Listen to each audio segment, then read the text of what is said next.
Hi, Mrs. Tambakarkas here with another recipe. It's really easy and you can make some adaptations to it. It's a rice recipe. This is a way of making your rice a little bit more interesting, not quite so just plain white boring rice. It has really nice flavour and it's my husband Bill's favourite rice, so he really loves it when I make this. The ingredients you will need, I'm going to be using jasmine rice, but you can use other rice if you prefer. I'm going to be using butter and salt, 2 onions, 3 cloves of garlic, but you can have more garlic if you choose, and 2 chicken stock cubes and some turmeric. Now the turmeric, if you don't have it, that's fine, you don't need to put it in. It just gives the rice a nice yellowish kind of look and a slight flavour as well. And I've got some slivered almonds, which you add to the rice after it's cooked, but you can also put in pine nuts if you don't have almonds, or if you don't have nuts, just leave them out. We will begin. So first we're going to chop up our onion. You need to dice your onion as best you can on a chopping board with a very sharp knife. Top and tail it and take off the skin on the outside. Onions make me cry, so I hope I don't have too many tears today. But this is a really nice accompaniment to any kind of meat or fish, and you can have it just on its own. It's quite tasty just by itself. And then you halve your onion. I'm going to peel the other one as well, so they're both ready to chop. Top and tail. Just putting the scraps in a bowl. I want to dice it quite finely, so it needs to be quite finely chopped. This is another thing, that if someone's cooking something else, doing the meat dish, part of the dish, or making a salad, then you can be responsible for cooking the rice. And it's always handy to help mum and dad, or whoever's home. Or if they're at work, you can have it ready for them when they get home. So, to slice it finely, we're going to run our knife down the onion in 3 sections, and then the opposite direction, and then turn it again, and you end up with nice, fine chopped onion. And you do that to all of the onion. Oh, here come the tears. But a few tears are worth the flavour. So here we go. Okay, so now that the onion's all chopped up, a couple of tears, we'll just wipe them away. We can pop that into a bowl. And we're going to start on our garlic. So we do need to peel our cloves of garlic first. Now, if you don't have fresh garlic, you could use some crushed garlic, or you could add some dried garlic if you have it. It's really good for you, and it really adds to the flavour of the dish. So I'm just going to do the same thing, take the ends off and then peel the garlic. Okay, so I've got my garlic peeled, and now it's time to chop it up as finely as I can.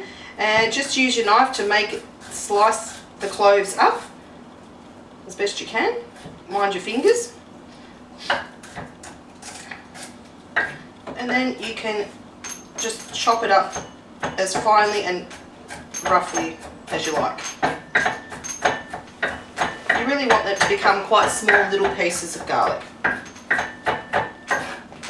I find by pushing it together and then running my knife over the top of it, it really helps. There we go. Pop that in the bowl, ready. Okay, we can pop our chopping board aside. So I've already boiled a kettle, and I'm going to need around about 3 cups of boiling water. Now the boiling water is to dissolve my chicken stock cubes. If you have fresh stock, of course that's always great, but sometimes we don't get out to the shops as often as we like, so having a few stock cubes in the cupboard is really handy. So pop in 2 chicken stock cubes.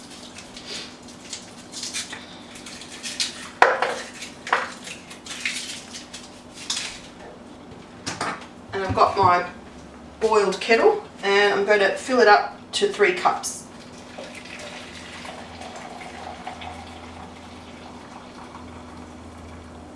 Just let that sit. The stock cubes will dissolve in the water, and it'll be ready to add to your rice. Give it a stir, and you can come back to that. So at this point, we're going to start preparing our rice for the pan. I'll just leave it.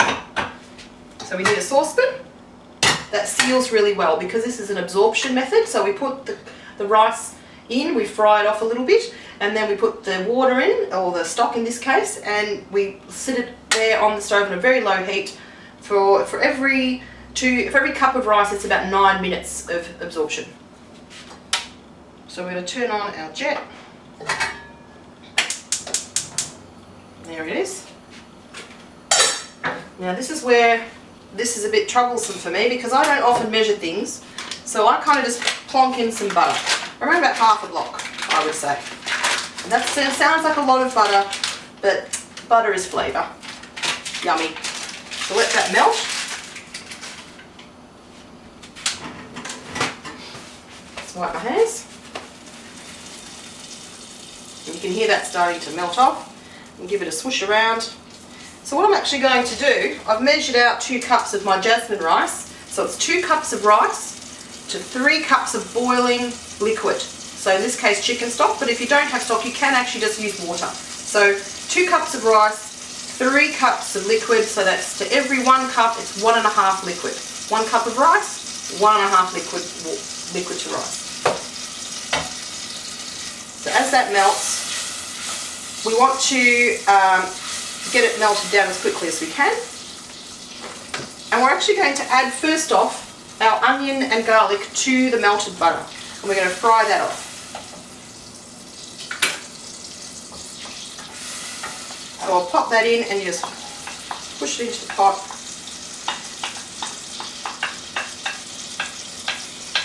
Put it all in.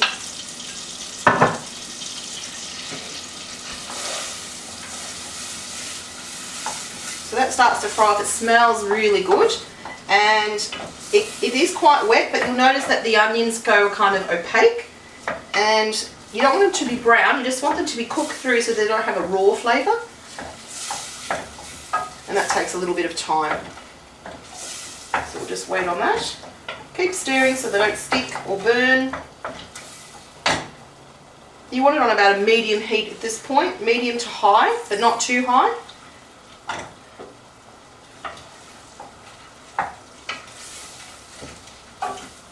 So that's cooking really nicely. It smells delicious. So the onion and garlic are cooking in the butter.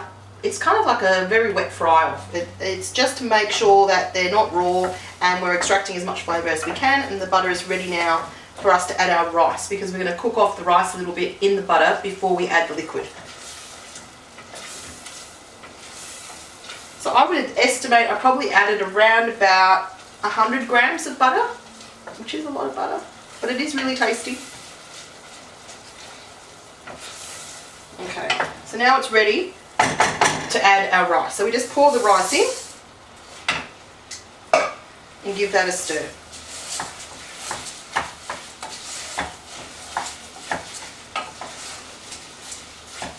And you want the rice to be completely coated with the butter and the onions and garlic to be mixed through. And the rice itself actually turns an opaque colour. So it goes from very white to sort of like a more opaque grain.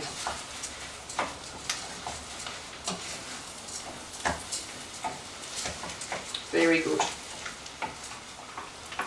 There you go. So that's ready. It's still really hot. Give this a big stir. Make sure nothing's sticking to the sides. Oh, it smells delicious. Right. So here we're going to now add our stock to the rice. Okay. Give that a really good stir. You'll see the butter floats to the top. And here we're going to add a very little bit of salt. Just a smooch. And we're also going to add some turmeric. So the turmeric is for flavour and colour, and it'll make like a yellow rice. So I'm going to pop this lid on, and now I'm going to reduce my heat to the very lowest point. It has to be on the absolute lowest it can go. If you have a big jet, you might even want to move it to a smaller one and put it on its lowest. Then you set your timer for 18 minutes. And you walk away. See you in 18 minutes. Okay, so the timer's just gone off at 18 minutes, so we turn off the timer and turn off the jet, but don't touch the pot. You're going to let it sit for 10 more minutes, so we'll be back in 10 minutes. Okay, so that's the time. Just popped on a timer for 10 minutes, so I knew when it was ready, and now we can open the lid of our pot. When we do that, open it away from you. And you'll see that the rice is beautifully cooked, really aromatic. Give it a bit of a stir. And then you can sprinkle some almonds on top, or pine nuts if you prefer pine nuts. And it's ready. Enjoy some pilaffi with your family.